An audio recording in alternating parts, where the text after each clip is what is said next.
This story is titled, My Fiancé Threatened to Call Off Our Wedding If I Didn't Meet Her Demands. So I ended things right there. Alright, so let me set the stage for you. I'm just a regular guy from a tiny town in Montana. Picture this: one main road, a diner that doubles as the gossip hub, and a Walmart that everyone treats like the mall. That's where I grew up, and honestly, I wouldn't trade it for anything. Life was slow and simple, and that's how I liked it. My family wasn't rich, but we weren't struggling either. My dad ran an auto repair shop, and my mom worked part-time at the local diner while keeping us kids in line. They were old school, salt-of-the-earth kind of people. My dad used to say, "You don't spend money you don't have, and you don't borrow unless you're out of option." Mom was the same. If we couldn't afford something, we didn't need it.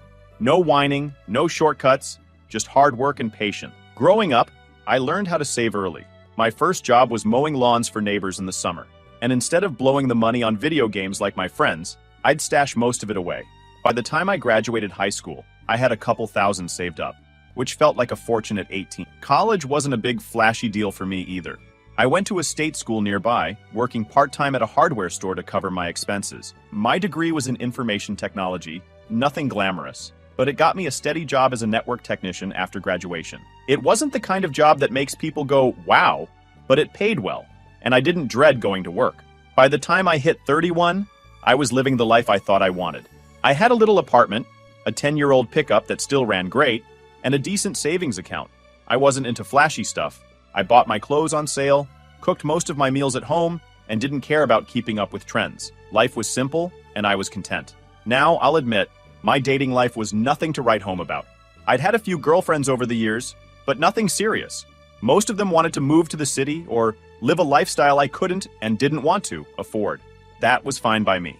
I figured the right person would come along eventually, someone who liked the same simple life I did. And then came Tina. I met Tina at a friend's house. My buddy Jake had just moved into a new house, and he threw a little get-together to celebrate. I wasn't planning to meet anyone that day. I showed up in a flannel shirt and jeans, carrying a six-pack of soda, just looking to hang out with my friends. Tina walked in like she owned the place. She was wearing this flowy dress and sunglasses that looked like they cost more than my truck. She had this air about her, like she was used to being noticed. I remember thinking, she's way out of my league, but somehow we ended up talking. Turns out she was Jake's girlfriend's co-worker, visiting from the city. I don't even remember how the conversation started, but I do remember being surprised at how easy it was to talk to her. She wasn't as intimidating as she looked. She laughed at my jokes and said she liked how laid back I was. Over the next few weeks, we kept in touch. Tina seemed different from the other women I dated. She told me she was tired of the city and loved how real everything felt in my town. She said she admired how I didn't try to impress anyone and how I seemed to know exactly what I wanted out of life. For a while, I believed her. Tina started visiting more often. She loved the quiet mornings when we'd sit on my porch drinking coffee, and she didn't seem to mind that I lived in a small, no-frills apartment. She even came fishing with me a couple of times, though she wasn't great at it. She laughed at herself when she tangled the line or dropped the bait, and I thought, this is it. She gets me. We dated for 2 years, and during that time, I thought everything was perfect. Sure, Tina had her moments. She'd occasionally complain about how boring the town was, or how she missed her favorite sushi place in the city, but she always followed it up with something like, "But it's worth it to be with you." To be honest, I should have seen the cracks forming. For example, Tina would always joke about how she couldn't wait for me to get a better truck. She'd laugh and say, "Imagine us pulling up to a fancy restaurant in this thing." At the time, I thought it was just her sense of humor. Now, I wonder if it was a hint of what was coming. Then, there was the way she'd talk about her life before we met. She'd drop casual comments about the designer clothes her parents used to buy her, or the fancy vacations she took as a kid. I didn't think much of it. I figured that was just her upbringing, and it didn't mean she was materialistic. But for every moment Tina spent being supportive and down to earth, there were little moments that made me pause. Like when she insisted we go to the nicest restaurant in town for our 1-year anniversary, even though she knew I was saving for a down payment on a house. Or when she rolled her eyes at the off-brand watch I bought her for her birthday, even though she said she loved it. Still, I ignored the red flags. I thought we balanced each other out, me being practical and her being more adventurous. I figured that's what relationships were about, meeting in the middle. So, when I decided to propose, I wanted it to reflect us, or at least what I thought us was. I spent weeks searching for the perfect ring. Instead of going to some big box jewelry store, I went to a small jeweler in town who made custom pieces.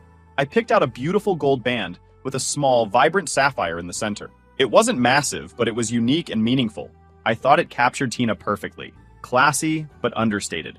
The proposal itself was simple, just like I knew Tina would want. I took her out to the lake where we'd gone fishing on one of our first dates. It was a quiet, sunny afternoon, and we were sitting on the dock, feet dangling over the water. I pulled out the ring, said a few heartfelt words, and asked her to marry me. I really thought I'd nailed it. Everything about the moment felt perfect. Simple, heartfelt, and meaningful. She'd always said she loved that about me, how I didn't need to make a big show of things. So, when she teared up and said yes, hugging me like she never wanted to let go, I felt like the luckiest guy alive. At first, she seemed over the moon about the ring. She kept holding up her hand, twisting it in the light, and saying how much she loved it. "It's perfect," she said again and again. "No one else has anything like this. You really get me." The first week after the proposal was like living in a dream. Tina was telling all her friends about how thoughtful I was, and how much the ring meant to her. I'd catch her snapping pictures of it on her hand, sharing them with her best friends, and smiling like a kid who just got their favorite toy. She'd hug me out of nowhere, and say things like, "You're amazing, you know that?" It made me feel like I'd done everything right. But then, slowly, little things started to make me wonder. For one, she was showing the ring to everyone. Her co-workers, her girlfriends, even her yoga instructor, but not to her family. It came up when we visited her parents for dinner about 2 weeks after the proposal. I'd assumed she'd be just as excited to show them as she was with everyone else, but she didn't even bring it up. When her mom asked, "So, let's see the ring," Tina hesitated, her hand instinctively going to her lap. "Oh, it's not really, she started, before finally holding it up with a forced smile. Her mom examined it, tilting her head. It's nice. Very different." "Yeah," Tina said quickly, slipping her hand back down. "It's unique, you know? Not your typical diamond." Her dad didn't even look up from his steak, but her mom gave me a tight smile and said, "Well, if you two are happy, that's all that matters." Tina didn't say much after that, and the ride home was quiet. I asked her if everything was okay, and she shrugged it off. "Yeah, it's just my mom. She's always weird about stuff like that." I didn't push it, but it nagged at me. Why did it feel like she was embarrassed? Then there was the local community center I suggested for the wedding. It's a beautiful space that's affordable and has a lot of character. I thought it would be perfect for us. Big enough to fit all our family and friends, but not so massive that it'd feel over the top. Plus, it had these gorgeous wooden beams and big windows that let in tons of natural light. I brought Tina to see it one Saturday, thinking she'd love it.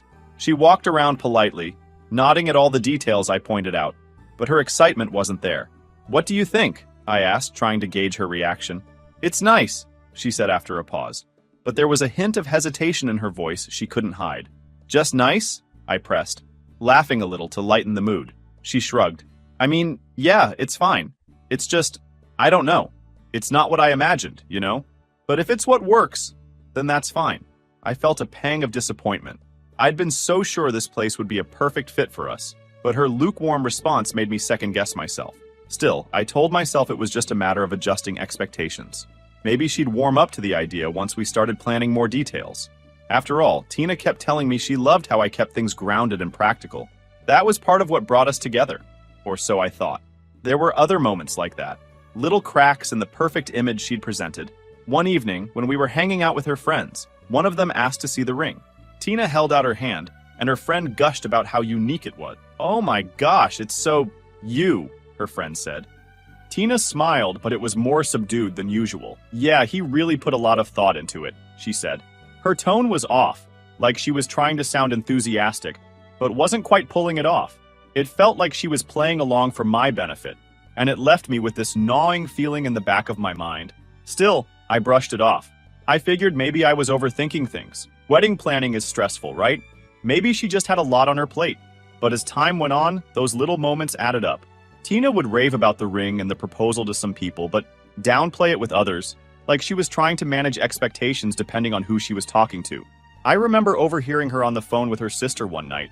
I wasn't eavesdropping, but I couldn't help catching snippets of the conversation. "Yeah, it's different," she said, her voice low. "Not what I expected, but no, I mean, it's fine. He really tried, and that's what matters, right?" That stung. I'd thought she genuinely loved the ring and everything it represented, but hearing her talk about it like that made me wonder if she was just putting on a show for me. At the time, I didn't know what to make of it. I wanted to believe she was just dealing with pressure from her family or friends, but part of me couldn't shake the feeling that Tina wasn't being entirely honest about how she felt. The thing is, she never outright complained. She didn't demand a different ring or insist we book some extravagant venue, but there was a subtle, unspoken disappointment that I couldn't ignore.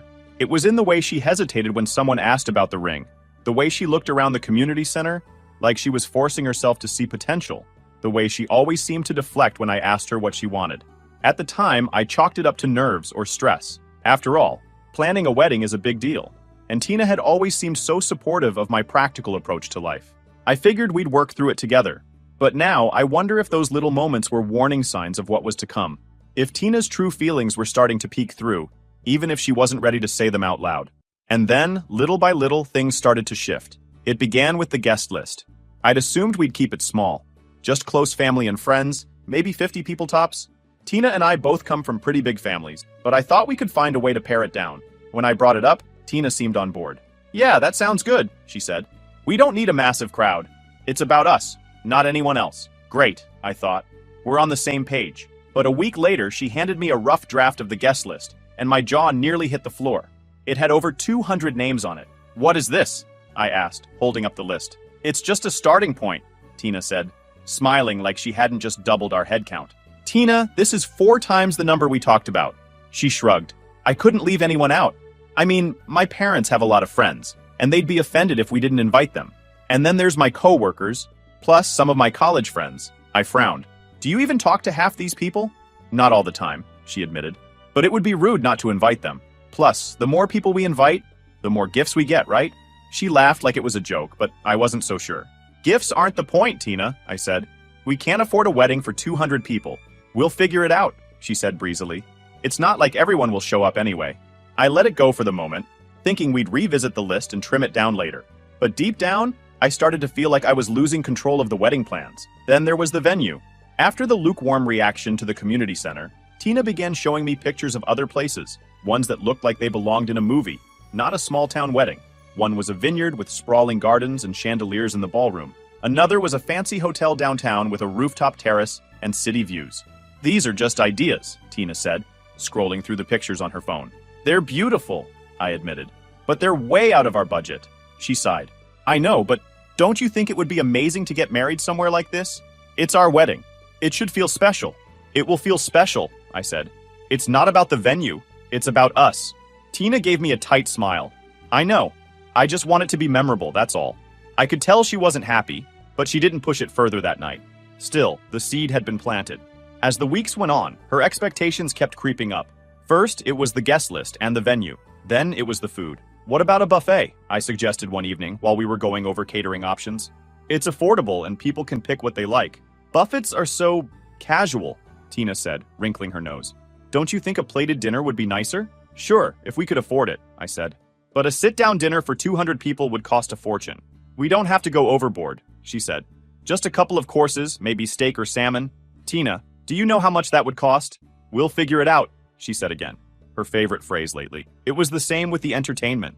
I suggested hiring a DJ, someone local who could play a mix of our favorite songs. Tina wanted a live band. "DJs are fine for a birthday party," she said. "But this is a wedding.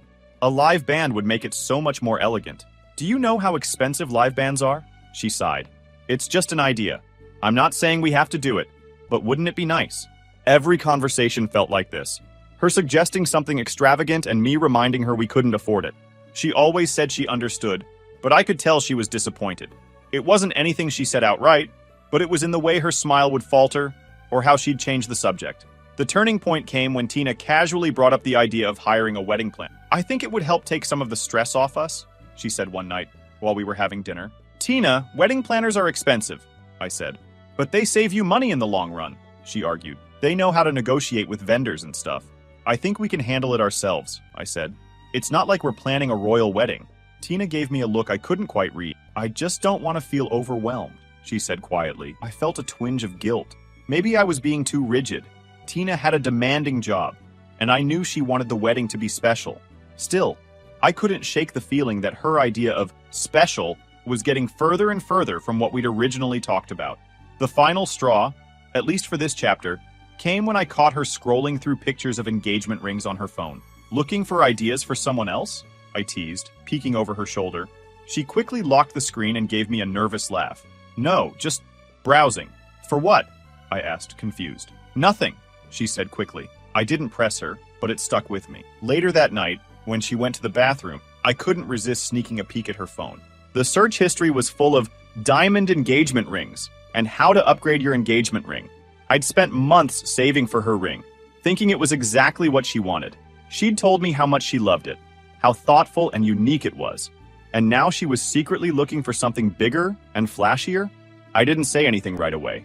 I wanted to give her the benefit of the doubt, but it was hard to ignore the sinking feeling in my stomach. This was the moment I started to realize that the Tina I thought I knew, the one who loved my small-town values and didn't care about material things, might not have been entirely real. As time went on, Tina's true colors became harder and harder to ignore, starting with the bridal party.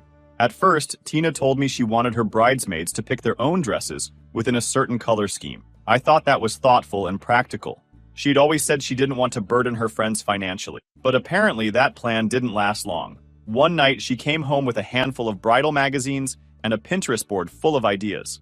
"Look at these," she said, excitedly shoving the magazines in my face. I flipped through the pages, noticing the designer labels on every dress. "These are nice," I said hesitantly.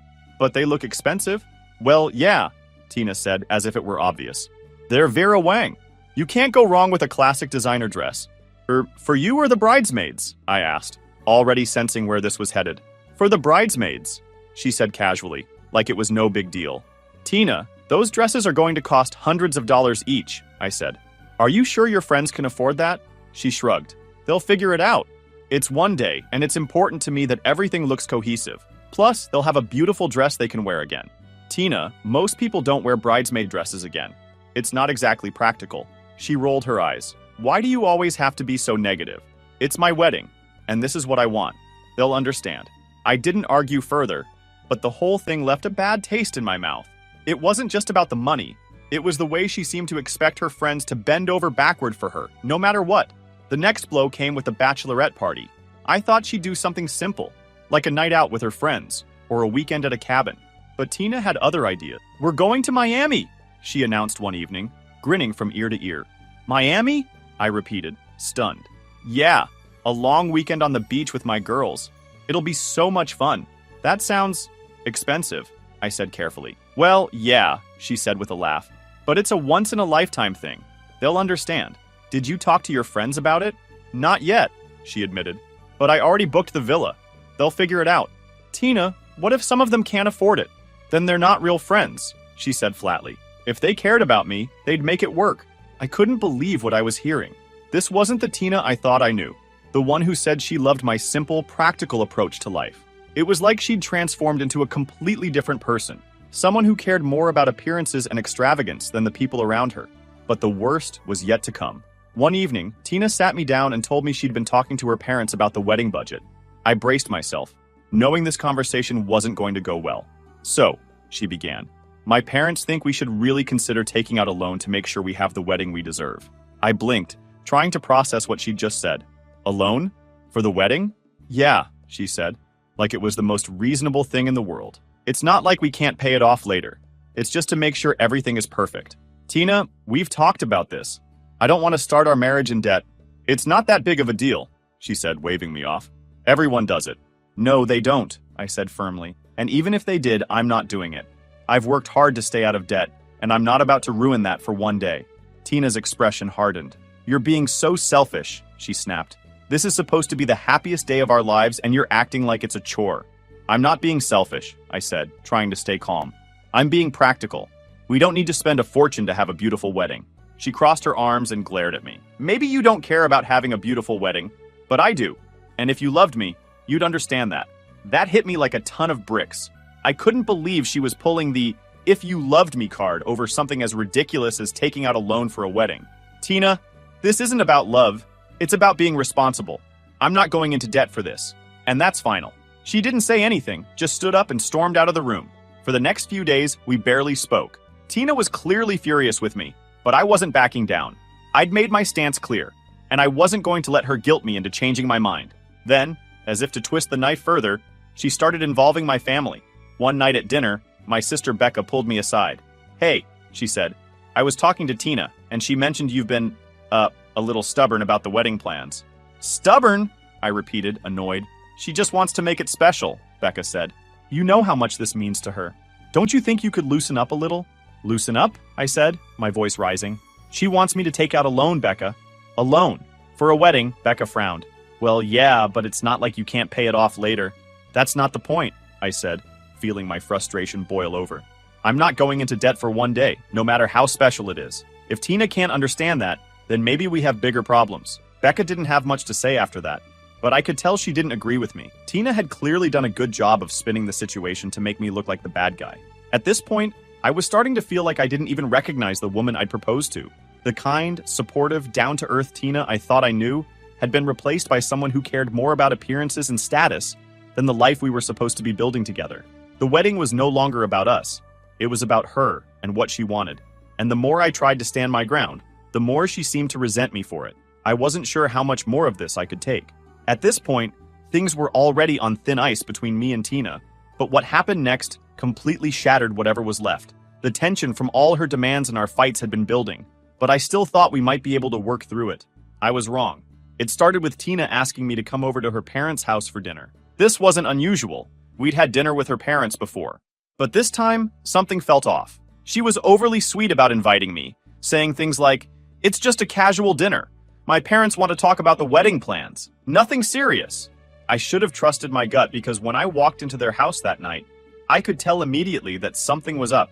Her mom and dad were sitting in the living room with these overly polite smiles plastered on their faces. Tina's dad, a guy who rarely said 2 words to me before, suddenly acted like he was all buddy-buddy. "Ah, there he is," he said, clapping me on the back. "The man of the hour." I gave a small smile, not sure where this was going. Tina grabbed my arm and led me to the couch, sitting closer than usual. That was my second clue. Something was off. Tina usually wasn't big on PDA around her parents. Her mom brought out drinks, and we made small talk for a while. It was awkward, but I chalked it up to wedding stress. After about 20 minutes, Tina's dad cleared his throat and leaned forward. "So," he started, "Tina's told us about some of the financial disagreements you two have been having." I glanced at Tina, confused. She gave me this tight-lipped smile, like she was trying to encourage me to play along. Yeah, we've been talking about the budget," I said. "I think we just have different ideas about how much we want to spend." Her dad chuckled, but it wasn't a friendly laugh. It was the kind of laugh people use when they're about to say something they think is clever, but is really just condescending. "Well, son, a wedding isn't just a party. It's an investment. It's a reflection of your commitment to each other." "Right," I said slowly. "But I don't think starting a marriage in debt is the best way to reflect that commitment." Her mom chimed in, her voice dripping with fake concern. "Oh, but isn't it worth it to make Tina happy? She's always dreamed of a beautiful wedding. Don't you want to give her that?" I could feel my blood starting to boil. "Of course, I want her to be happy," I said. "But I also think we can have a beautiful wedding without spending money we don't have." Tina's dad leaned back in his chair and crossed his arms. "So, what I'm hearing is, you're not willing to step up for my daughter." That hit me, but I stayed calm. "No, what I'm saying is that I'm not willing to jeopardize our future for one day." Tina and I talked about having a simple, meaningful wedding, and that's what I thought we both wanted. Tina finally spoke up, her voice soft and almost pleading. "Babe, it's not about jeopardizing our future. It's about making memories, starting our life together in a way we can look back on and feel proud of." I turned to her, trying to keep my voice steady. "Tina, I want those things too, but I don't think we need to spend a fortune to have them. We can make memories without going into debt." Her mom sighed dramatically. "Oh, honey, sometimes men just don't understand. You're trying to create something magical, and that's hard for them to grasp." That was it. I'd had enough. I stood up, feeling the weight of their judgmental stares. "With all due respect," I said, looking at her parents, "this isn't about me not understanding. It's about priorities. I've worked hard to build a stable life, and I'm not going to throw that away for something we don't need. If that's not good enough for Tina, or for you, then maybe we need to reevaluate what this wedding is really about." Tina's dad stood up too, clearly trying to intimidate me. "Reevaluate? What are you saying, boy?" "I'm saying," I replied, my voice firm, "that I'm not going to be bullied into doing something I don't believe in. I love Tina, but I won't sacrifice my principles or my financial stability for anyone." The room went silent. Tina's mom looked like she'd just seen a ghost, and her dad's face turned bright red. Tina, on the other hand, looked absolutely stunned. "You're overreacting," she finally said, her voice shaky. "No, Tina, I'm not," I said, turning to face her. This has been building for weeks. You've been pushing for things you know I can't afford, and I've tried to compromise, but it's never enough. I can't do this anymore." Her eyes filled with tears, but I didn't back down. "If having your dream wedding is more important than building a life together, then maybe we're not right for each other." "Tina, say something," her mom hissed. But Tina just stared at me, speechless. I grabbed my coat and turned to leave. "I think it's best if we take some time to think about what we really want," I said. "I'll let you know when I'm ready to talk." The next day, I packed up the few things Tina had left at my apartment and texted her to come pick them up. She didn't reply right away, but later that evening, she sent me a long message saying how hurt she was and how she couldn't believe I was giving up on us. I didn't respond. I knew there was no point. This wasn't about giving up. It was about refusing to be manipulated into something I didn't believe in. Standing my ground wasn't easy, but it was the right thing to do. I might have lost Tina, but I kept my dignity and my future. And honestly, that was worth a whole lot more than any wedding. Over the next few weeks, Tina's true nature became even more apparent. Through mutual friends, I learned she was telling people I was cheap and selfish for not agreeing to her wedding plans. Some of her friends reached out to me asking if it was true that I refused to pay for basic wedding expenses. I set the record straight with anyone who asked, but I didn't go out of my way to defend myself. People who really knew me wouldn't believe her nonsense anyway. What really blew my mind, though, was when I found out Tina was already dating someone new, a guy named Eric, who apparently worked as a lawyer and had a reputation for throwing money around. According to one of my buddies, Tina had been bragging about how Eric was willing to give her the life she deserved. And then, karma came knocking. About 2 months after our breakup, I ran into one of Tina's bridesmaids, her best friend Lily, at the grocery store. Lily and I had always gotten along, so I wasn't surprised when she stopped to chat. What did surprise me, though, was how quickly she brought up Tina. "Have you heard about her and Eric?" Lily asked, a knowing smirk on her face. "No," I said cautiously. "What about them?" Lily grinned. "Well, let's just say her dream wedding didn't exactly pan out." Apparently, Tina had been pushing Eric just as hard, if not harder, than she'd pushed me. She'd talked him into booking a massive venue, hiring a high-end wedding planner, and even buying her a new engagement ring. A diamond, of course.